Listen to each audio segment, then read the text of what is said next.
Welcome, Alexis. Thank you. Do I understand that you're zooming in from Connecticut? I am zooming in from Noank, Connecticut, near the Groton subbase. Okay, I'm from Washington, D.C., as usual from my apartment. We're going to talk about Japan and Korea relations today. The deterioration in relations between Japan and South Korea was one of the big stories of 2019 BC, that's before coronavirus. But we've not been hearing much about it recently. I'm not sure if that's because relations have plateaued or bottomed out, or if just they're being overwhelmed by the by pandemic news, so they're being overshadowed. Now, objectively, these are two countries that should get along. Domestically, they're similar. They're both democracies. They're both free market economies. They both are technologically driven. And externally, they face very similar challenges in China and North Korea and dealing with the US under the Trump administration. But despite that, they've had difficulty getting along. It seems like the high water mark may have been 2002 when they jointly hosted the World Cup. And since then, it's been very rocky. So to begin, how would you describe the current relationship between Korea and Japan? Well, thank you very much for including me in your ongoing webinar series. And I hope everybody who is listening is safe and healthy. We are all in this together. Several weeks ago, I listened to a lecture by Steve Norper was one of the participants, and he had a great line. So I'm just going to quote him. And he said that every nation has its own pandemic to deal with. And I think that this is just, it's overwhelmed the global system. It's overwhelmed personal thinking. Those of us who are fortunate enough not to be physically challenged by it are just constantly aware of it in a way that it makes all of the framing of even your excellent question seem like a quaint world before. My colleagues, of course, as historians are already dating pre-COVID, post-COVID, and when does it begin, when does it end? I think the notice of 2002 World Cup is actually kind of helpful to get a sense of where things could be, because right up, even in early March, Foreign Minister Kang, South Korean Foreign Minister Kang, also Chinese Foreign Minister Wang Yi were both supportive of Prime Minister Abe's quest for the Olympics. So recognizing that there was this potential for something important to happen in the region, there was an effort to work together. Jenny, could you put up that first slide? I just have a couple slides here.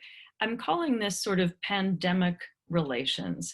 And I found this nifty website, which some viewers may know well. It's the International Air Transport Association's interactive map. And the historian in me is finding this as compelling now as the Johns Hopkins University very rightly famous COVID map. But this is a COVID map for how to get around the world if you're delivering cargo or people. And it doesn't care where you are. Its sole purpose is to get goods and services around. And I think that really frames why this coronavirus is so different from the SARS outbreak in 2002, 2003, which epidemiologically, I mean, we don't really know yet, but it's a very similar outbreak in the sense that we're talking about a bat in a market who creates a global catastrophe. In 2002, 2003, people were not traveling, especially people from China, were not traveling around the world the way we have this happening now. And so what's happened differently since the stated outbreak, early January 2020, but we knew it was happening in December, maybe now we even think November, October, is a complete global public health catastrophe. So where are relations between Japan and Korea? Jenny, if we could go to the next slide. The reason I started with that global map is that and I don't want to go back to it, but I would be happy to send the link to anybody interested. The Japanese map, this is Japanese Foreign Minister Motegi on the left of the screen, Foreign Minister Kang of South Korea on the right, and we'll come to Kim Jong-un in a second. But the Japanese air transport map or interactive site has lists of nations, just hundreds of nations, specifically nation, nation, nation, nation, who can't come in, and travel bans, travel bans. South Korea's is interesting by way of comparison. There's a sort of blanket statement about short-term visas, less emphasis on the nationality of the person, but what kind of visa. And essentially it's the same information. But the reason I underscore this is, unfortunately, the first response that the government of Japan issued in early March, when it realized it really did have a problem that was not simply limited to the Diamond Princess cruise ship offshore, the first response was to go for its base, to shore up the people, and to issue travel restrictions on Chinese and South Koreans. The next day, Foreign Minister Kang said, oh, no, no, no, no, that's not scientific, but we'll do it too, and issued travel restrictions on Japanese nationals.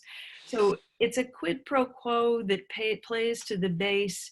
And it's unfortunate because, and we're not all going to sit around always and say, oh my God, South Korea did everything right. But for the first month, for February, South Korea remains a model for what, especially, and this, it's deeply humbling as an American right now, especially in Connecticut, where we have more, we have 40,000 cases, we have almost 4,000 deaths, greatly, a number so much larger than Japan and Korea even combined. But South Korea's insistence on testing, tracing, and quarantine is really what is the scientific approach, not the nationalized identification of people who might be bringing the disease, because the disease does not care what your passport is. But unfortunately, so this is a long-winded answer to your, is it a plateau or what's it doing? Unfortunately, we're seeing that the pattern of behavior that had shored up politicians prior to COVID still works for politics in both Japan and South Korea. North Korea, obviously, we don't know. What we do know, and maybe some people watching know, I don't know. What we do know is that Kim Jong-un is alive and kicking, and he made his reappearance at a fertilizer factory on May 2nd. And now he's again trying for some attention with nuclear weapons. But I think the fertilizer factory is pretty important because we really have to recognize that North Korea is arguably in the most precarious public health situation of all of these places that we're talking about. Jenny, if you could go to the next slide, please. Or not, but what I wanted to get at with the South Korea versus Japan is Japan went offshore immediately in its response, insisting that it was the foreigners on the Diamond Princess, even though Japanese in Hokkaido, which is the northern island, could be seen as offshoring it again, but that this was foreigners bringing this disease to Japan when it was already in Japan. So it slapped these restrictions. South Korea fought back. The WHO immediately condemned both South Korea and Japan for this method of sort of outsourcing the problem or blaming, using the nation model to blame, and said, you guys have to work together. And I think what would be interesting is really to discuss with the WHO, it wasn't just a question of urgent global cooperation. It's very possible that North Korea was weighing heavily on the WHO's mind, because this is, as several people have written about compellingly, should in fact COVID-19 become an issue in North Korea, it has the potential to wreak havoc on the nation as much as the 1997 famine. And so without cooperation between Japan and South Korea, the whole region imperils the livelihood of regular North Koreans in the mix. And I put that out there to say that especially during a pandemic, North and South Korea are very much Korea, as much as Japan, South Korea, North Korea, China are all part of Northeast Asia. So that's where this is a moment when regional framing, global framing is essential. And yet the nation state keeps emerging as the default mechanism. And certainly, obviously, again, as an American, that's what we're doing. So I'm not saying that any country is doing this perfectly. But sorry for the long-winded opener, but that's sort of how I'm seeing things. No, not at all. That's very interesting. And I think it sets the stage well. I think South Korea has received and earned a lot of praise for the way they've dealt with the coronavirus. I'm wondering if the next step is going to be the economic recovery, how well countries do with that. And I've been assuming that South Korea would be hit hard economically because they're so trade dependent. When I saw the OECD made some estimate that South Korea would be the country that recover fastest economically, which I thought was interesting, perhaps because they're tied to China closely and that economy seems to be suffering less than some others. So how does Japan look economically to recover? Well, I think, I mean, this is this is the key question, right? Because in many ways, this pandemic doesn't have to have propelled the depression that it appears to have done so rapidly. And we can tell, you know, on the one hand, the New York Stock Exchange was on the floor today. Shares are surging because on this, you know, hoped for soon recovery. That unfortunately is simply not the science. The science is pretty clear. This virus is pernicious. On the one hand, it's really difficult, right? I mean, it is now the end of May. Scientists around the world have been really working hard, many in deep collaboration, global collaboration, trying to figure out how this particular virus is working. And they still have, I mean, you know, for the fact that the Chinese scientists put the RNA sequence on the web in early January suggests a level of willingness to cooperate with the world. And I think these Wuhan scientists must be commended for that. The fact that it is still eluding the world's best researchers is noticeable. At the same time, the containment, again, which both South Korea, China, Singapore, Taiwan, and New Zealand really took to heart from the beginning, is something you can make money off of and something you can do well, right? And actually, if you do all of those steps, and they're not perfect, we know the testing is not perfect. We know that, you know, you have to get tested weekly. We know that the tracing is invasive. We need intelligence communities and open societies to make better and better tracing apps, et cetera. And we know that the vaccine is still out there. But that's the goal, is to get to those stages, and that can help open economies for sure. What is a little difficult to swallow right now, especially as a university teacher, is realizing how hard this initial blow, economic blow, is hitting young people. I think, you know, South Korea's 15 to 29-year-olds are the ones most impacted in South Korea. Absolutely, what is known, the Japanese economist Osawa Machiko termed it the precariat several years ago, the temporary labor force. Absolutely slammed by this in a way more than the 2008 Lehman shock, and certainly even more potentially than the 1997 Asian financial crisis. So how we emerge from this economically depends on the willingness of especially rich countries to work together to help stem what is going to potentially be catastrophic famines across Africa, across the most vulnerable states. But the part of me that finds this kind of ironic, and we can come to it later, is this is kind of capitalism 101. This is a lot of inexpensive plastic to make and sell around the world because people need PPEs, protective equipment. People need the testing kits. I find it fascinating that one of South Korea's current government directives is to build more ventilators, build ICU beds. These are things for private industry to do.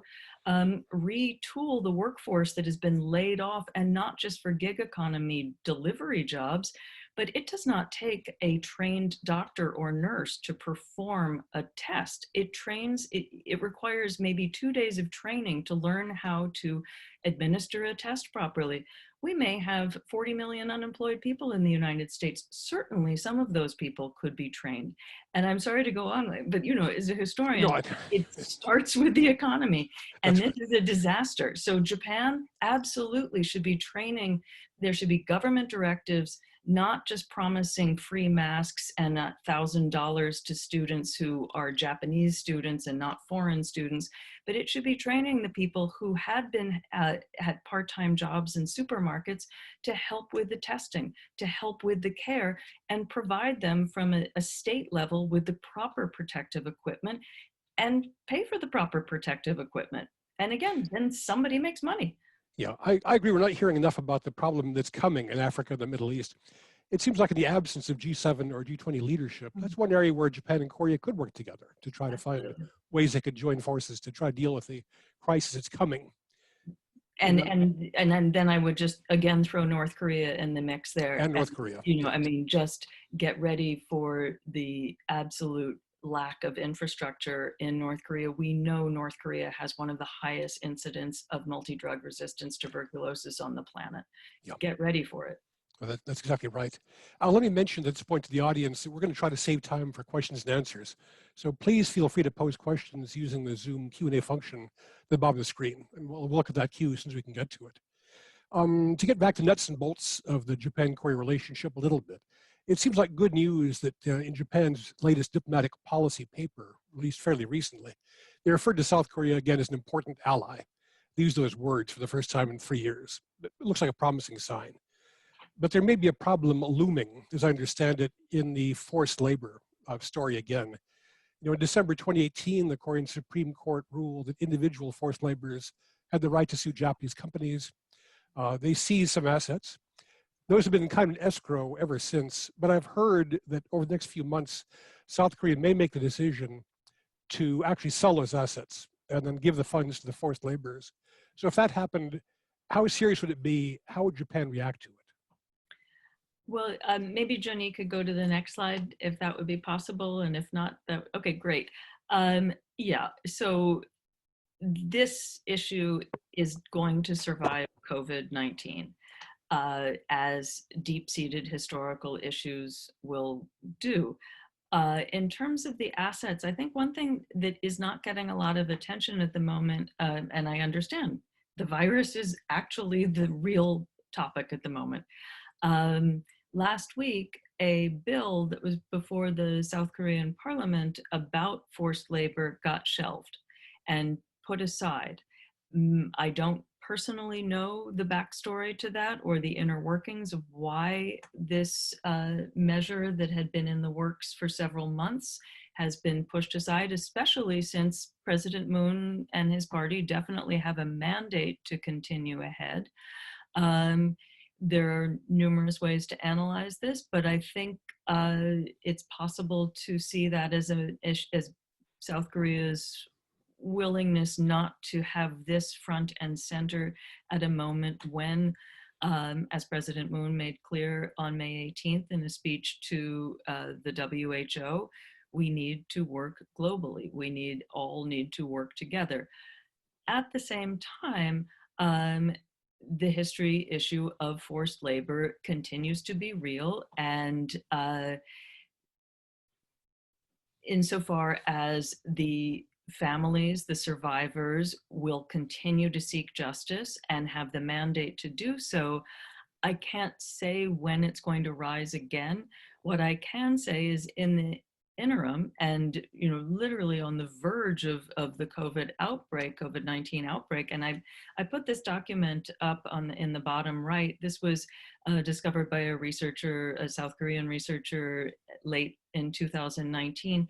It's a letter of condolence from a factory, for those who can read Japanese, it's pretty specific, in Hokkaido in 1943 to the family of a laborer who had been removed from what is now South Korea to work in a mine in Hokkaido. And so, the history, the actual documentation of what Japanese historians estimate to be about 800,000 people of Korean birth brought against their will to work at upwards of 4,000 sites throughout Japan, with known 1,200 companies, 300 of which are still in business today. These are the facts. This is the meat of history. So yes, it was actually a good sign when the white paper referred to Korea in partnership terms. Prime Minister Abe's New Year's Day address was arguably pretty neutral. You might use the word plateau there. But then we have the reality of Aso Taro, who in his New Year's address referred to Japan as a homogenous nation across time for thousands of years, which of course is a dog whistle to the anti-Korea base that very much buttresses the Abe-Aso worldview, which would continue to denigrate those seeking compensation and justice for forced labor. It is not an accident of history that Aso Taro's father's company, the Aso Mines in Kyushu, had a 42% Korean labor force. And so, this is the push and pull of Japanese politics, which unfortunately relies increasingly on anti-Korean sentiment and anti-Korean action as its base. Again, always humbling as a US citizen to say these things, but this is the push and pull, because I do see that there have been some positive signs since the nadir of relations late last summer. And yet here we are, and there's still no resolution for an ever increasing few number of people who suffered 75 years ago. Mm-hmm. It's kind of a framing point. I think one thing I learned from your book, Troubled Apologies, was that whereas Americans tend to think of the Japan-Korea relationship as being one about World War II, the Koreans tend to see it as being part of the 35 years of colonialization. So they've got a different perspective on it. I've got a question that I'll fold into this conversation because it fits in. It's about Moon Jae-in and Shinzo Abe. So Moon, having won a big election recently, seemed like that would strengthen his ability to do more of an outreach toward Japan domestically. So, and other people say that we need to wait for the successors to Abe and to Moon Jae-in to actually solve the problem. So do we need to wait for successors, or are these actually the right individuals to work on the problem? That's the million-dollar question in history. You never know whether it's a group effort or an individual. I can say as a US citizen that Donald Trump is showing that individuals do matter in history. Moon and Abe are very different people, right? Abe Shinzo shares much more in common with Kim Jong-un, and I say that simply in nuts and bolts. Both are rich kids who inherited a country for all intents and purposes.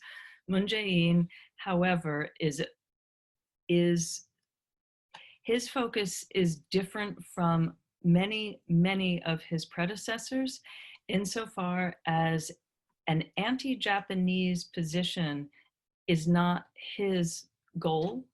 Yes, he has played to the least common denominator. Before he became president, he visited Dokdo.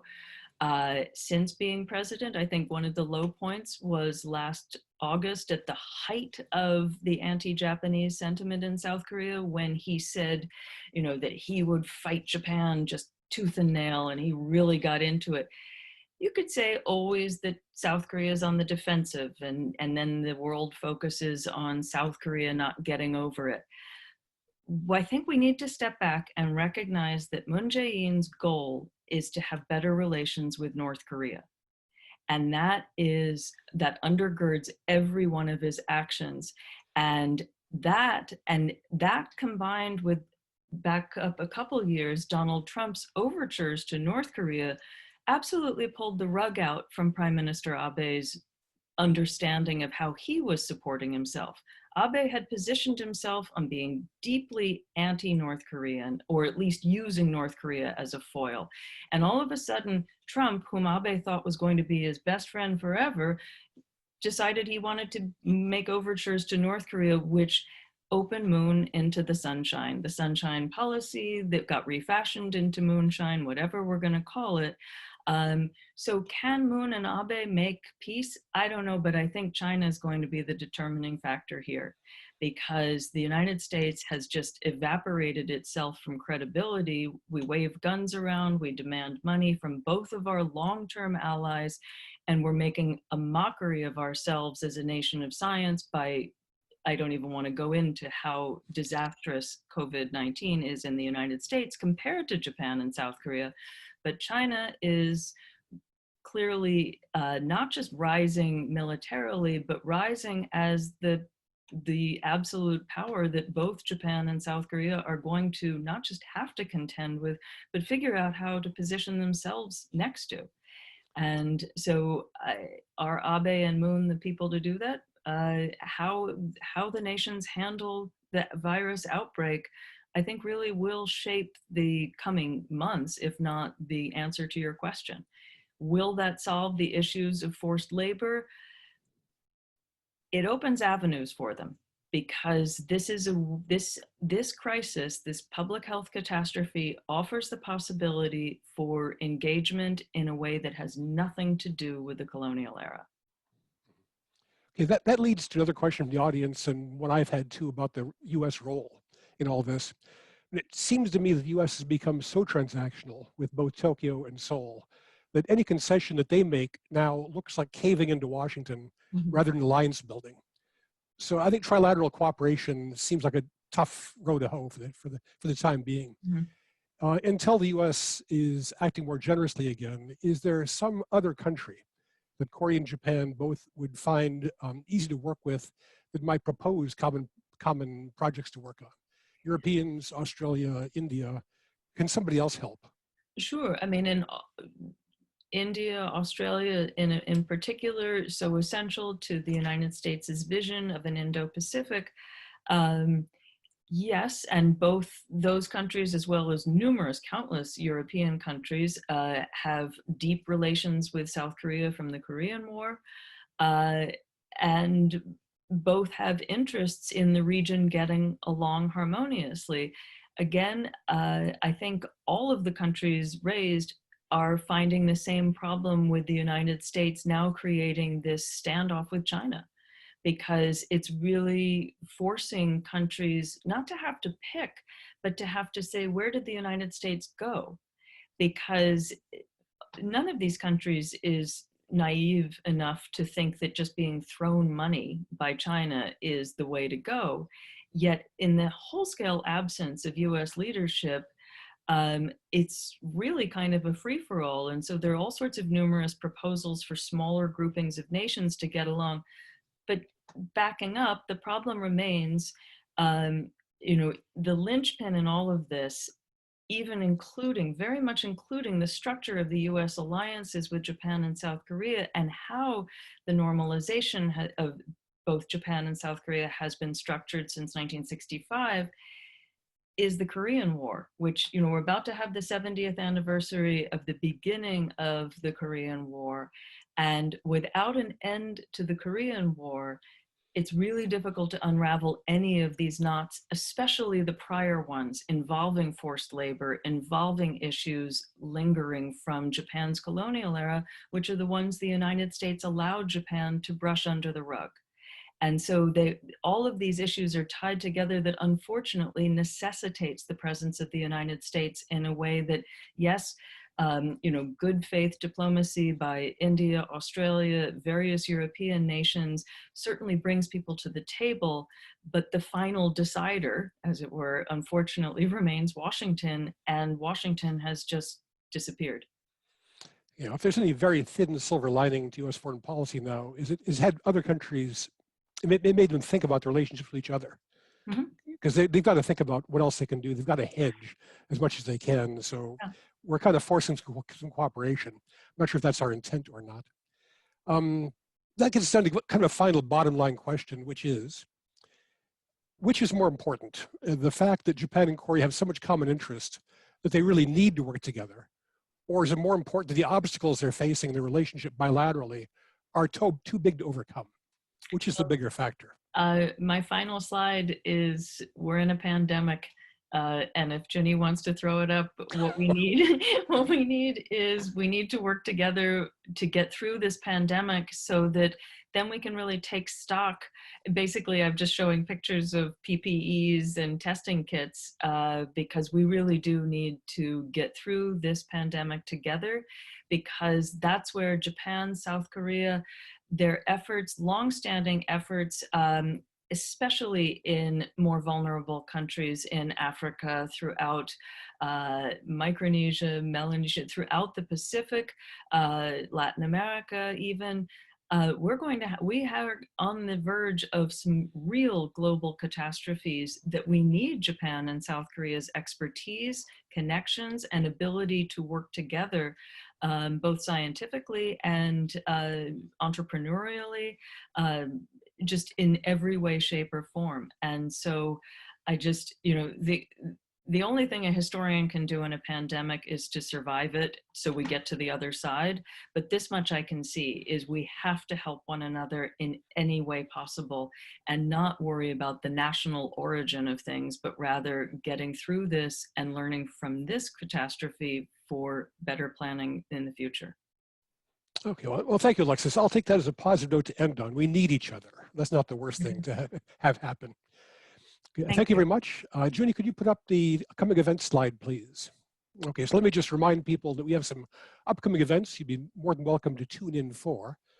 June 2nd, we're very excited to have a conversation that our president, Ambassador Kathy Stevens, will be having with National Assemblyman Pak Jin. They're going to cover a lot of subjects in that. He'll be zooming in from Seoul. And then June 18th, we've got another foreign policy program, this time on Russian efforts to weaken the alliances in Northeast Asia. So with that, thank you again, Alexis. That was a terrific presentation. And Thank you. There's a lot more to talk about. Yeah, thank you.